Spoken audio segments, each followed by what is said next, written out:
House File 458 is the second bill in a group of bills that are dealing with toxic materials or elements, toxic chemicals in children's products.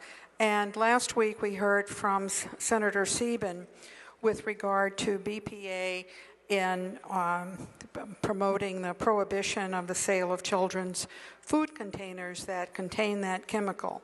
Today, we're taking up a bill with regard to personal products that touch the skin of children with regard to formaldehyde or products that release formaldehyde in their use.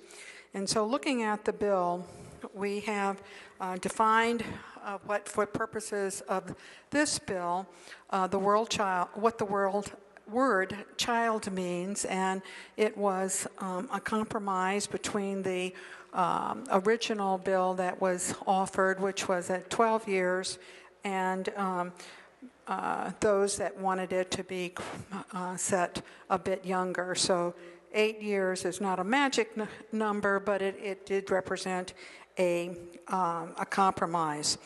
We also defined children's product as a product designed or intended by a manufacturer to be physically applied or introduced into a child's body.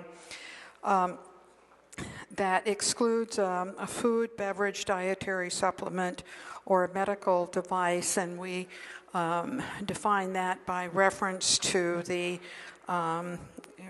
Food, Drug, and Cosmetic Act that has been, as it was amended through February of this year. The ban itself sets forward that beginning in January 1st of 2014, no manufacturer may knowingly, and that is a crucial element, cannot intentionally introduce for sale a product that contains formaldehyde, including formaldehyde contained in a solution, or ingredients that chemically degrade under their normal condition of temperature and pressure to release formaldehyde. We also address the issue of replacement chemicals so that a manufacturer cannot use a replacement chemical that is equally toxic to, in comparison with